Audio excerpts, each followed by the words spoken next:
श्रीमती प्रियंका गांधी वाड़ा।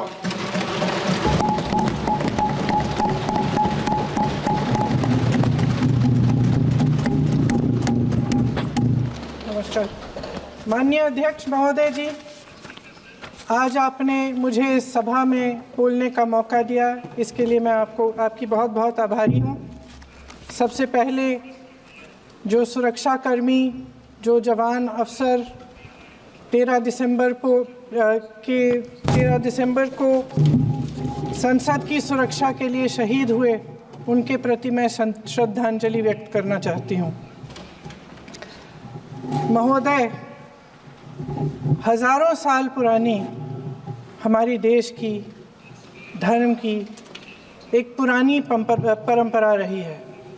ये परंपरा संवाद, चर्चा की रही है। एक गौरवशाली परंपरा है जो दर्शन ग्रंथों में, वेदों में, उपनिषदों में दिखती है। वाद विवाद और संवाद की हमारी पुरानी संस्कृति है। अलग अलग धर्मों में भी, इस्लाम में, सूफियों में, बौद्ध धर्म में, जैन धर्म में, सिख धर्म में भी ये वाद संवाद, ये चर्चा बहस, इसकी संस्कृति रही है। इसी परंपरा से उभरा हमारा स्वतंत्रता संग्राम। हमारा स्वतंत्रता संग्राम विश्व में एक अनोखा संग्राम था, एक अनोखी लड़ाई थी जो अहिंसा और सत्य पर आधारित थी। ये वाद संवाद की जो परंपरा है, इसको इस संग्राम ने आगे कैसे बढ़ाया? क्योंकि ये जो संग्राम था, ये जो लड़ाई थी हमारी आज़ादी के लिए, एक बेहद लोकतांत्रिक लड़ाई थी। इसमें देश के किसान, देश के जवान, देश के मजदूर, देश के अधिवक्ता, देश के बुद्धिजीवी, चाहे किसी भी जाति के हो, चाहे किसी भी धर्म के हों, चाहे किसी भी भाषा को बोलते हों, सब इस स्वतंत्रता संग्राम में शामिल हुए।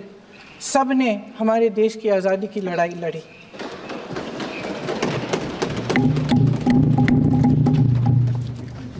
और उसी आज़ादी की लड़ाई से एक आवाज़ उभरी जो हमारी देश की आवाज़ थी। वो आवाज़ ही आज हमारा संविधान है। साहस की आवाज़ थी, हमारी आज़ादी की आवाज़ थी, और उसी की गूंज ने हमारे संविधान को लिखा और बनाया। ये सिर्फ एक दस्तावेज नहीं है। बाबा साहेब अम्बेडकर, मौलाना आज़ाद जी, राजगोपालाचारी जी और जवाहरलाल नेहरू जी और उस समय के तमाम नेता, जैसे आपने कहा, इस संविधान को बनाने की जो कार्य में सालों के लिए जुटे रहे। हमारा संविधान इंसाफ, उम्मीद, अभिव्यक्ति और आकांक्षा की वो ज्योत है जो हर हिंदुस्तानी के दिल में जलती है। अध्यक्ष महोदय, इस ज्योत ने हर एक भारतीय को ये पहचानने की शक्ति दी कि उसे न्याय मिलने का अधिकार है, कि उसमें अपने अधिकारों के लिए आवाज़ उठाने की क्षमता है, कि जब वो आवाज़ उठाएगा तो सत्ता को उसके सामने झुकना पड़ेगा। इस संविधान ने हर एक देशवासी को ये अधिकार दिया कि वो सरकार बना भी सकता है और सरकार बदल भी सकता है। ये ज्योत जो हर हिंदुस्तानी के दिल में जलती है, उसने हर हिंदुस्तानी को ये विश्वास दिया कि देश की संपत्ति में, देश की दौलत में, संसाधनों में उसका भी हिस्सा है, कि उसे एक सुरक्षित भविष्य की उम्मीद का अधिकार है, कि देश बनाने में भी उसकी भागीदारी है। उम्मीद और आशा की ये जोत मैंने देश के कोने कोने में खुद देखी है। उन्नाव में मैं एक रेप पीड़िता के घर गई, उसे जलाकर मार डाला था। वो शायद 20-21 साल की होगी। हम सब के बच्चे हैं।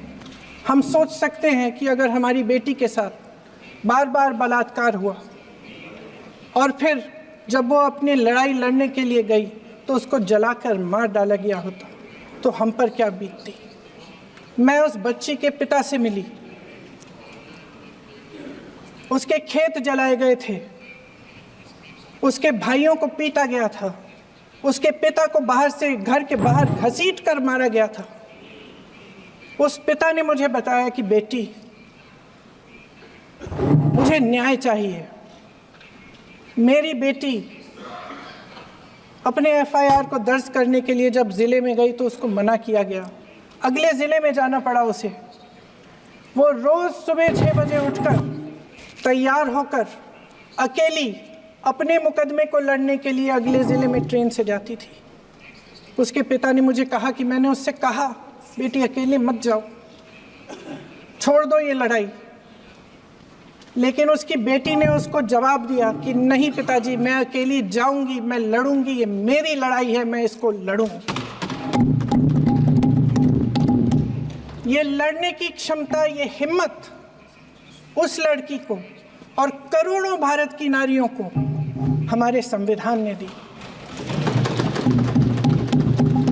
आगरा में मैं अरुण वाल्मीकि के घर गई। अरुण वाल्मीकि पुलिस स्टेशन में काम करता था, सफाई का काम करता था। आप सोच सकते हैं हमारी तरह उसका भी परिवार था। नई नई शादी हुई थी, 2-3 महीनों का बच्चा था। पुलिस स्टेशन में चोरी हो गई। चोरी का इल्ज़ाम उस पर लगाया गया। उसके पूरे परिवार को उठाकर पुलिस स्टेशन में ले गए। आप हंस रहे हैं, लेकिन ये गंभीर बात है। गंभीर बात। शर्म करो, शर्म। अरुण वाल्मीकि को पीट पीट के मार डाला, उसकी बीवी को पीटा, उसके पिता के नाखून निकाले, उसके पूरे परिवार को पीटा गया। जब मैं उस जवान महिला से मिलने गई जो अभी अभी विधवा हुई थी, तो उसने मुझे कहा कि दीदी, हमें सिर्फ एक चीज़ चाहिए, हमें न्याय चाहिए और हम इस न्याय के लिए लड़ते रहेंगे, चाहे कुछ भी हो जाए। ये हिम्मत उस महिला को हमारे संविधान ने दी।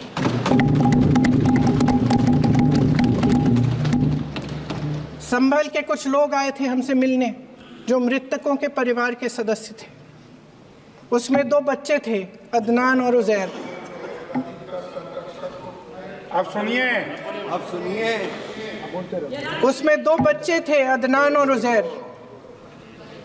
एक बच्चा मेरे बच्चे की उम्र का है, दूसरा उससे छोटा 17 साल का है। दर्जी के बेटे थे। दर्जी का एक ही सपना था कि वो अपने बेटों को पढ़ाएगा, लिखाएगा। एक बेटा डॉक्टर बनेगा, एक बेटा भी सफल होगा दूसरा बेटा भी अपने जीवन में सफल होगा। उनके पिताजी हर रोज़ उनको स्कूल छोड़ते थे। उस दिन भी स्कूल छोड़ने के बाद अपनी दुकान में चले गए।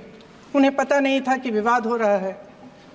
उन्होंने भीड़ देखी, घर आने की कोशिश की तो पुलिस ने गोली से मार डाला। वो 17 साल का बच्चा अदनान मुझसे कहता है, वो 17 साल का बच्चा अदनान मुझसे कहता है कि मैं बड़ा होकर डॉक्टर बन के दिखाऊंगा, मैं अपने पिता का सपना साकार करूंगा। ये सपना, ये आशा उसके दिल में हमारे संविधान ने डाली।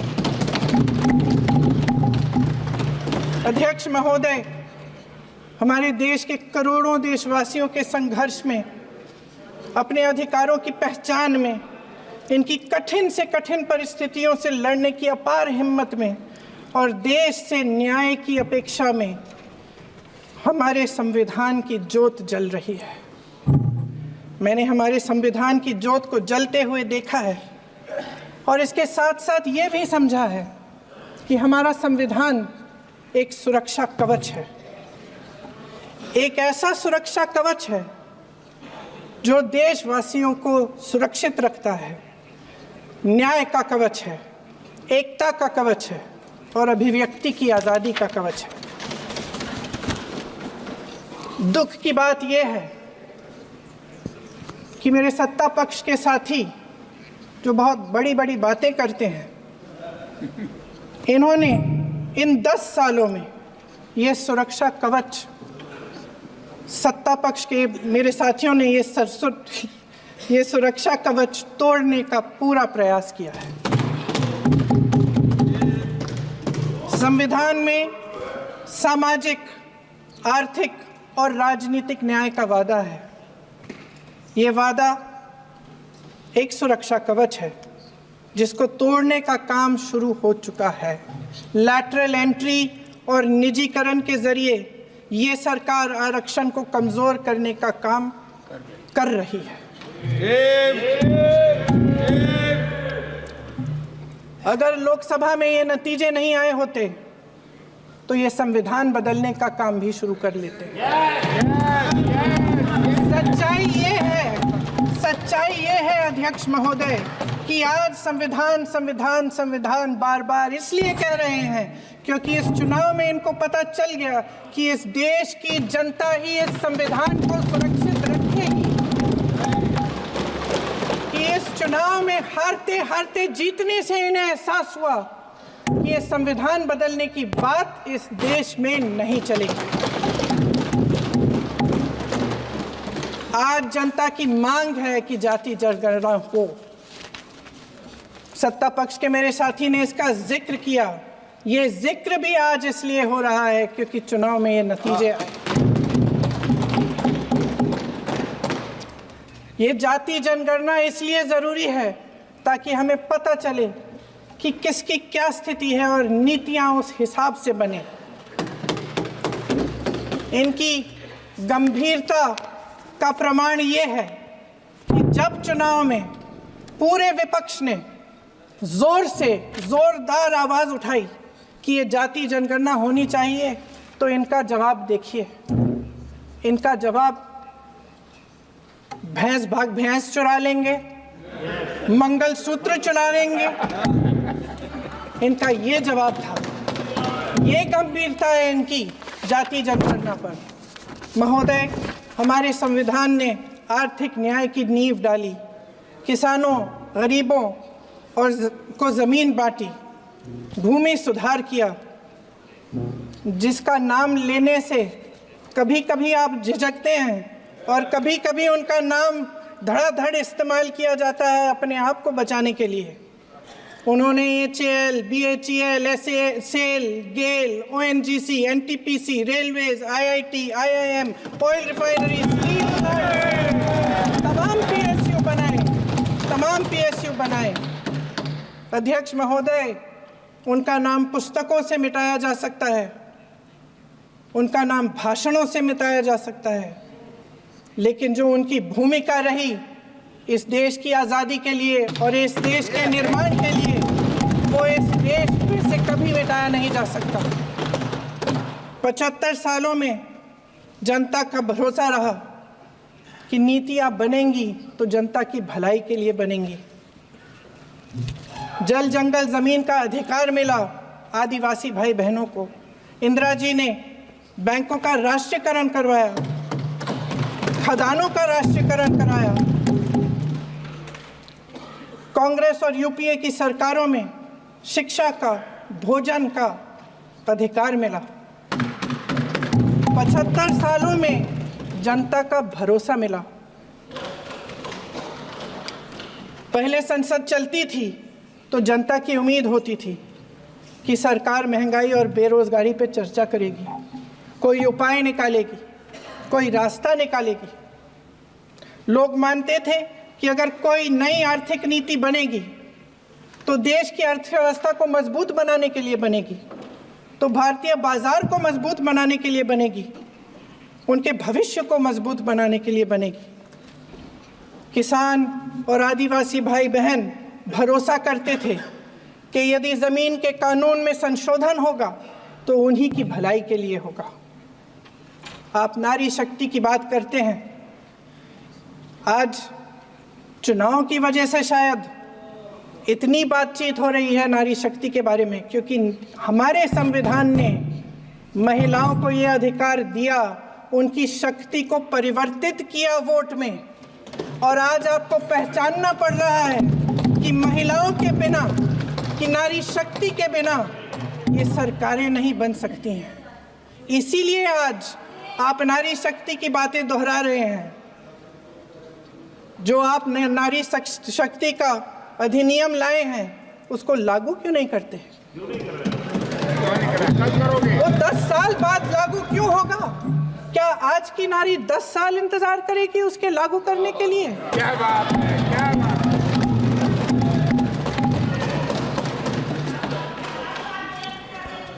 आज संसद में बैठे हुए सत्ता पक्ष के मेरे साथी ज़्यादा से ज़्यादा अतीत की बातें करते हैं। 1921 में क्या हुआ, कब हुआ, नेहरू जी ने क्या किया। अरे वर्तमान की बात करिए, देश को बताइए आप क्या कर रहे हैं, आपकी जिम्मेदारी क्या है? कि सारी जिम्मेदारी जवाहरलाल नेहरू की है। अध्यक्ष महोदय जी, ये सरकार आर्थिक न्याय का सुरक्षा कवच तोड़ रही है। आज संसद में बैठी ये सरकार बेरोजगारी और महंगाई से जूझ रही हमारी जनता को क्या राहत दे रही है? कृषि के कानून भी बड़े बड़े उद्योगपतियों के लिए बन रहे हैं। सही एमएसपी को छोड़िए, डीएपी तक नहीं मिल रहा है।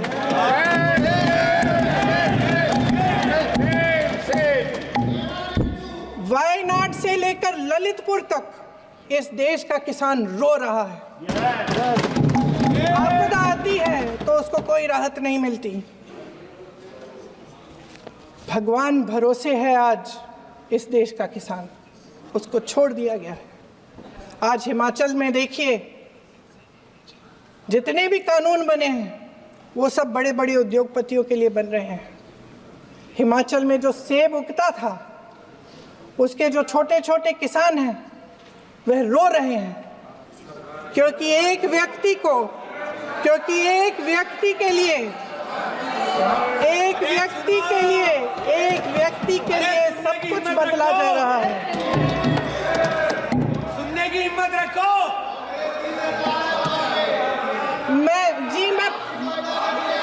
अध्यक्ष महोदय जी, अध्यक्ष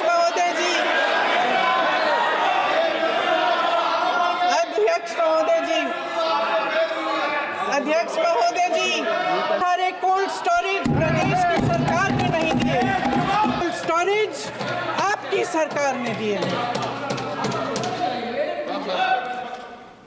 देश देख रहा है कि एक व्यक्ति को बचाने के लिए 142 करोड़ देश की जनता को नकारा जा रहा है। सारे बिजनेस, सारे संसाधन, सारी दौलत, सारे मौके एक ही व्यक्ति को सौंपे जा रहे हैं। सारे बंदरगाह, एयरपोर्ट्स, सड़कें, रेलवे का काम, कारखाने, खदानें, सरकारी कंपनियां सिर्फ एक व्यक्ति को दी जा रही है।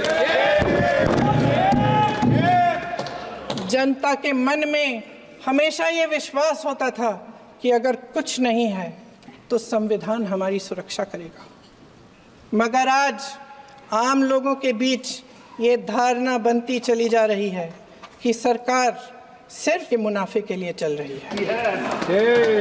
देश में बहुत तेजी से गैर बराबरी बढ़ रही है।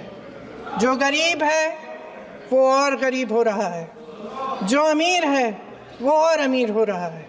इस सरकार ने आर्थिक न्याय की भी सुरक्षा कवच तोड़ दिया है।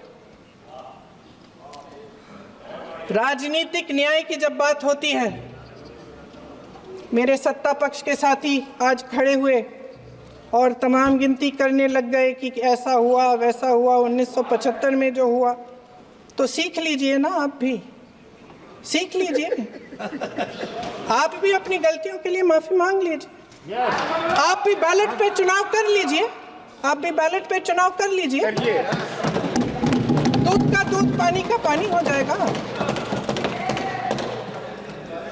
आप राजनीतिक न्याय की बात करते हैं, सरकारों को पैसों के बल पर गिरा देते हैं।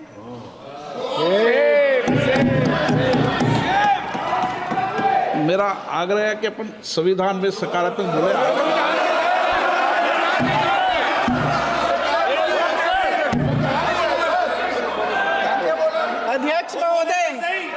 अध्यक्ष महोदय, सत्ता पक्ष के हमारे साथी ने एक उदाहरण दिया उत्तर प्रदेश की सरकार का, तो मैं भी एक उदाहरण दे देती हूँ महाराष्ट्र की सरकार का। मैं भी एक उदाहरण दे देती हूँ हिमाचल की सरकार को तोड़ने की कोशिश किसने की, पैसों के बल पे की, गोवा की सरकार। तमाम उदाहरण है। राजस्थान की क्या ये सरकारें जनता ने नहीं चुनी थी? क्या संविधान इन पर लागू नहीं था? पूरी देश की जनता जानती है कि इनका हंसती है, जानती है कि इनके यहाँ तो वॉशिंग मशीन है।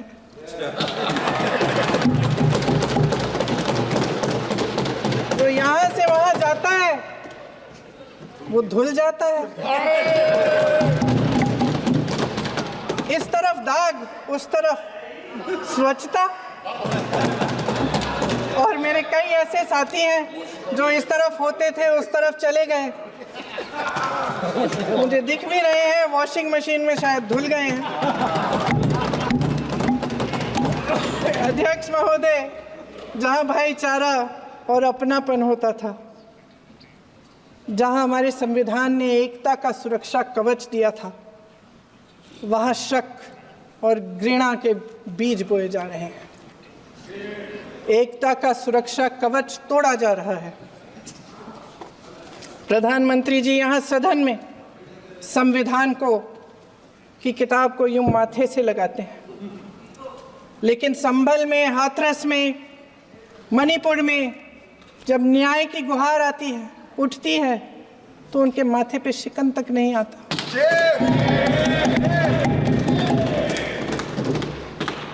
शायद समझ नहीं पाए हैं कि भारत का संविधान संघ का विधान नहीं है।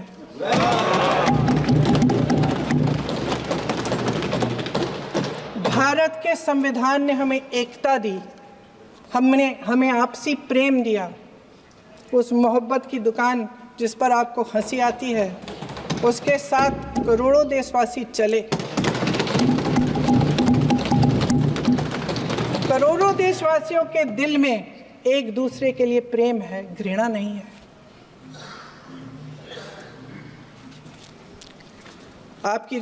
इनकी जो विभाजनकारी नीतियां हैं, उसका नतीजा हम रोज देखते हैं। राजनीतिक फायदे के लिए संविधान को छोड़िए, देश की एकता को भी ये रख नहीं सकते, इसकी सुरक्षा नहीं कर सकते। हमने संभल में देखा, मणिपुर में देखा।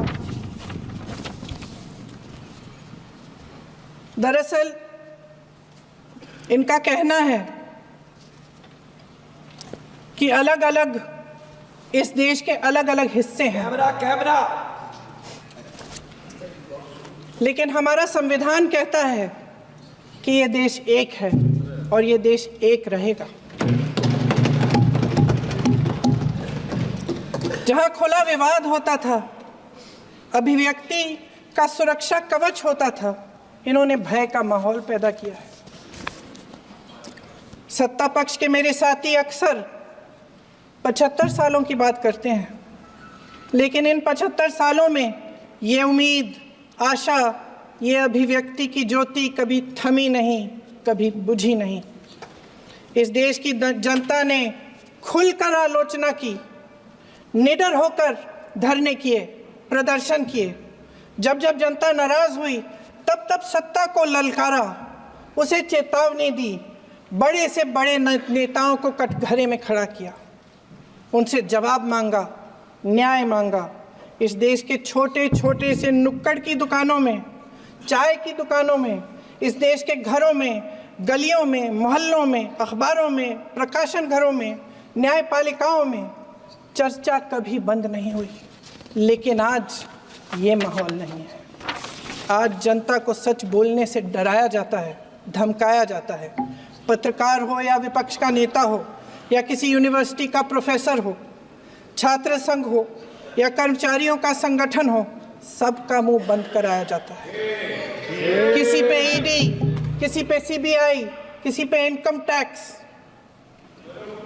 फर्जी मुकदमे लगवाए जाते हैं, जेल में डाल दिया जाता है, विपक्षी नेताओं को जेल में डाल दिया जाता है, उनको सताया जाता है। किसी को नहीं छोड़ा इस सरकार ने। देशद्रोही कह कह के उत्तर प्रदेश में मुझे याद है कुछ अध्यापिकाएं प्रदर्शन कर रही थी, उन पर मुकदमा डाल दिया देशद्रोही का, उन्हें देशद्रोही कह दिया। इन्होंने देश का पूरा माहौल भय से भर दिया है। इनकी मीडिया की मशीन झूठ फैलाती है, तरह तरह के आरोप लगाती है, और शायद वह भी भय में ही है।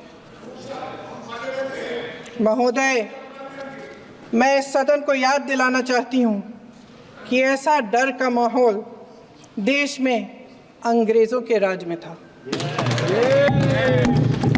जब इस तरफ बैठे हुए गांधी की विचारधारा वाले लोग आज़ादी की लड़ाई लड़ रहे थे और उस तरफ वाली विचारधारा वाले लोग भय में रहकर अंग्रेज़ों के साथ साठ-गांठ कर रहे थे। लेकिन अध्यक्ष महोदय, भय का भी अपना स्वभाव होता है। भय फैलाने वाले हमेशा भय का खुद शिकार बन जाते हैं। ये प्रकृति का नियम है। आज इनकी भी यही हालत हो गई है। भय फैलाने के इतने आदी हो गए हैं कि खुद भय में रहने वाले हैं, चर्चा से डरते हैं, आलोचना से घबराते हैं। कई दिनों से हम मांग रहे हैं कि चर्चा करिए,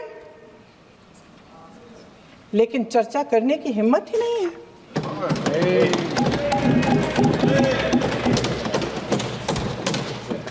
एक कहानी होती थी अध्यक्ष महोदय, शायद बचपन में आपने भी सुनी होगी। राजा भेष बदलकर बाजार में आलोचना सुनने जाता था। ये सुनने जाता था कि प्रजा मेरे बारे में क्या कह रही है, मैं सही रास्ते पे चल रहा हूँ कि नहीं। लेकिन आज का राजा, भेष तो बदलते हैं आज के राजा, शौक तो है उनको भेष बदलने का, लेकिन न जनता के बीच जाने की हिम्मत है और न आलोचना सुनने की। महोदय, मैं तो सदन में नहीं हूँ।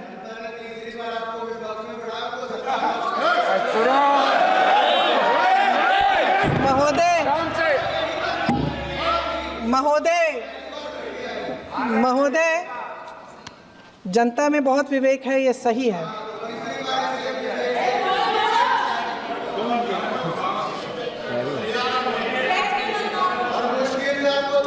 अच्छा महोदय, मैं सदन में नहीं हूँ, कुछ, हाँ ठीक है, मैं सदन में नहीं हूँ, मात्र 15 दिनों से आ रही हूँ। लेकिन मुझे ताज्जुब होता है कि इन 15 दिनों में इतनी बड़े इश्यूज़ हैं, इतनी बड़ी बातें हैं, प्रधानमंत्री जी मात्र एक दिन के लिए, शायद 10 मिनट के लिए दिखे हैं सब।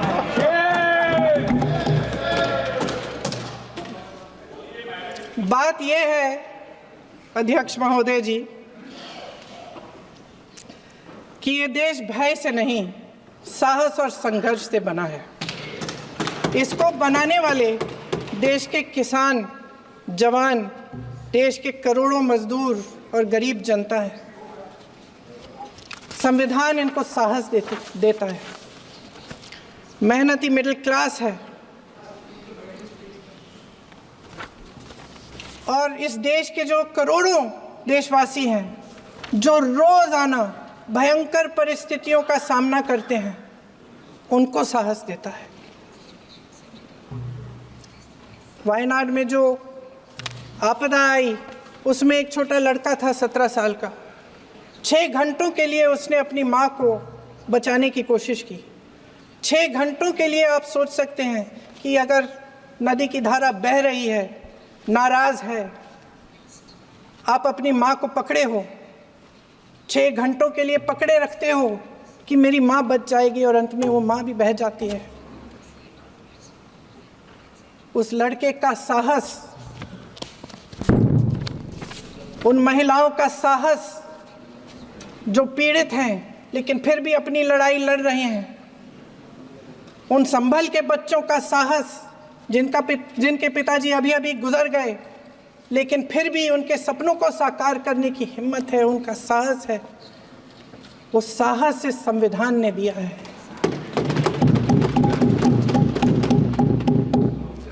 वो आत्मविश्वास इस संविधान ने दिया है। ये देश भय से नहीं चल सकता, ये देश साहस से ही चलेगा।